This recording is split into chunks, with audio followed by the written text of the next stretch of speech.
Thursday afternoon in Liverpool.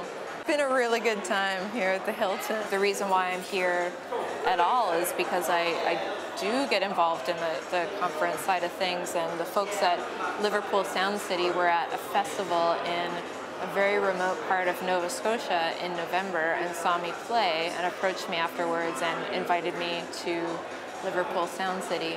So it's this type of personal one-on-one engagement that has got me this far. London is actually easier to get to from where I live in Canada than it is to get to the other side of Canada. It's cheaper and it's quicker, which is ironic, but it affords me these opportunities to break into a new market, and I've been really lucky so far to be so supported by folks in England, not only from publicity or from the distributor that's putting out On Personhood, which comes out on May 5th. It's interesting, in London I barely met a Londoner though. So it's nice to actually be in Liverpool and meet folks who are from Liverpool or from the region and can tell me about Liverpool, because in London I met folks from all over the world, but I don't think I actually met a Londoner. And the city's very polarizing as well. There are some people who hate that city and have to live there, but then there are others who wouldn't live anywhere else. It's really, really interesting. You guys gonna come in and hear a song or what? Go sit down.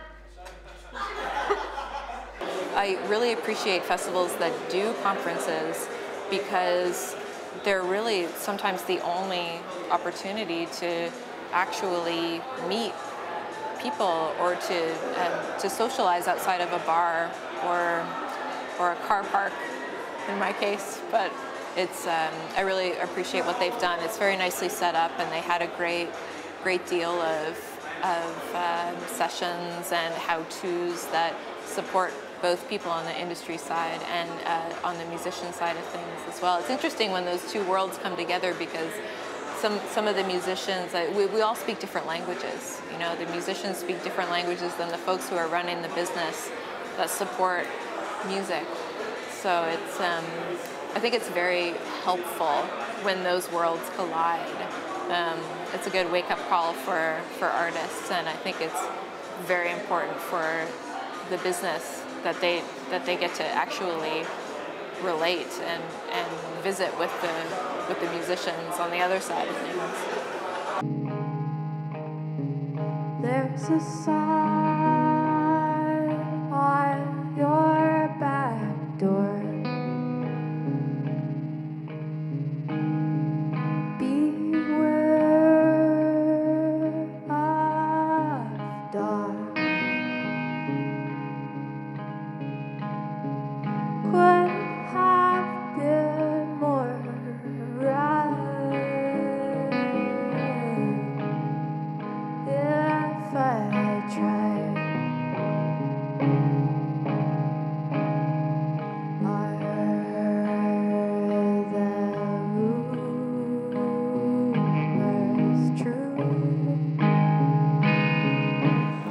The online world is it's a world that I've shied away from in some degree because I don't quite trust it yet, and I find that my exposure to it thus far has led me to believe that folks are abusing it and misusing it and focusing all their energy online through what I think are very empty mediums like Facebook and Twitter. And I'm actually terrified of how that affects the music industry as a whole. How many likes do you have? How many followers do you have? And I don't want those to be determinants of my creative process or my engagement with people. But I've been working as hard as I can to connect with people on a personal level, because to me that's really the ticket to being remembered in people's hearts and minds and playlists. And it's funny, I just came from these roundtables at this conference here at Liverpool Sound City, and every single delegate leading these conversations mostly started out by asking me about my online presence. And as soon as I told them that wasn't one of my priorities as an artist, I wouldn't say I got shunned, but I did get a little bit of a talking to. I got some finger wagging, which was maybe a bit of a wake-up call, but I don't feel any more convinced that that's where my energy should be directed. Well, to be honest, I was a little scared to come over. I've heard a few horror stories about the music scene in England. I've heard that it's very competitive and that it's quite tough to get people to listen up or come out to your shows because it's competitive and because there are so many people doing so many different kinds of things. But to be honest, I've just had one really exciting experience after another, and the tour's not over yet, but I so far have met wonderful people who will, approach me after the shows, and it wasn't what I was expecting. Maybe I came with low expectations, I don't know.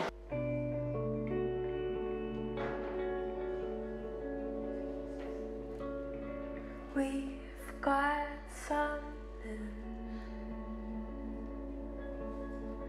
not love to do when we have arrived.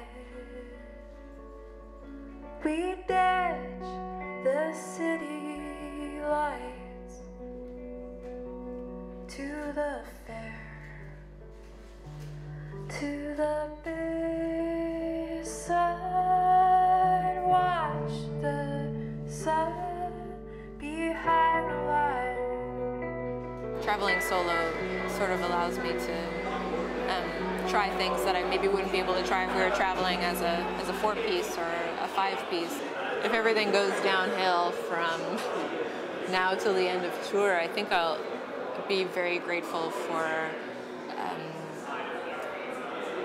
what I thought would be potentially a very difficult experience for a touring musician has actually been quite surprisingly comfortable and positive, and so far has really opened my mind to hopefully a place where I can return to over and over again. That is the plan. This isn't just a one-time stopover. I do wish that I can make an impact, at least to the degree that I can return to some familiar faces and continue to build as an artist over here.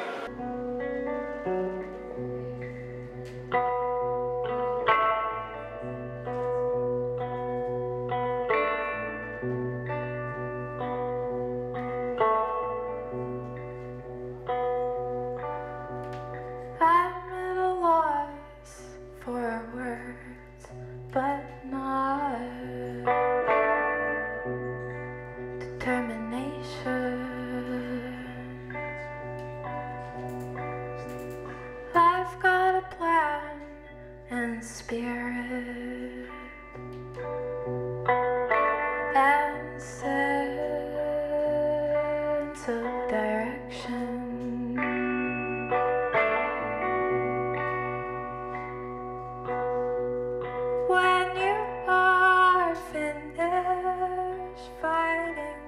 Yourself.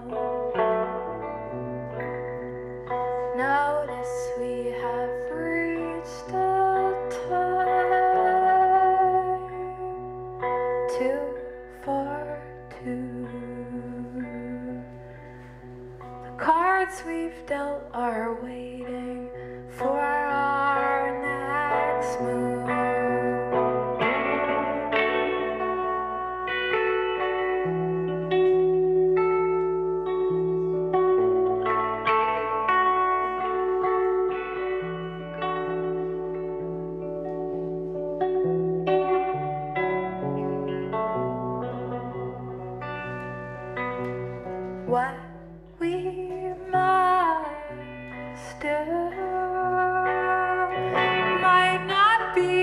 what follows through, but I'm guilty of falling through.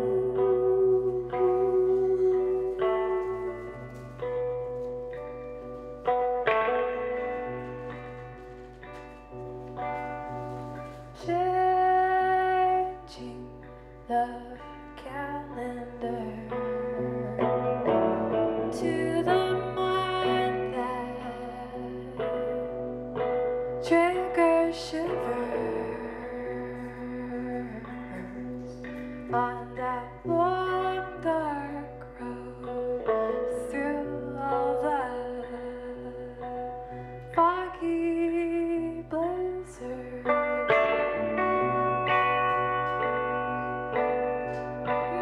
Imagining you to be impatiently longing for me.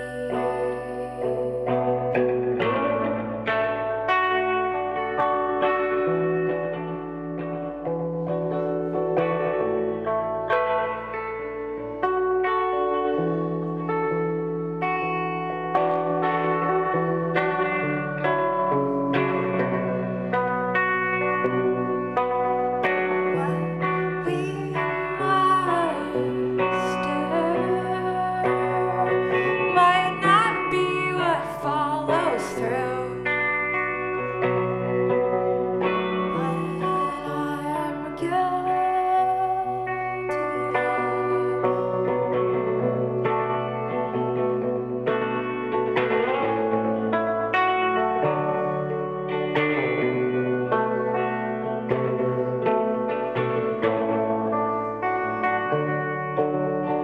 envying our memory,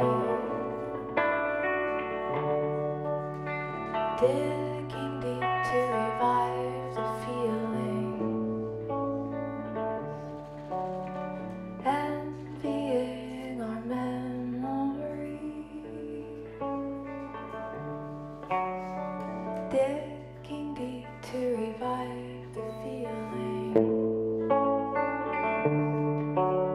But you aren't helping by fucking around with your living.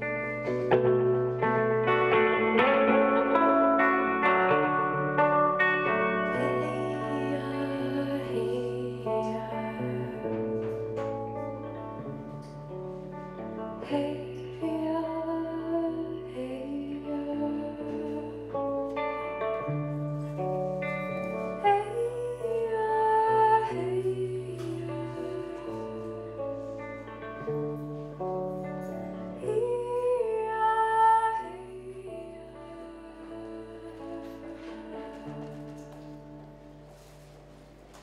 thanks, Liverpool. That's all I got.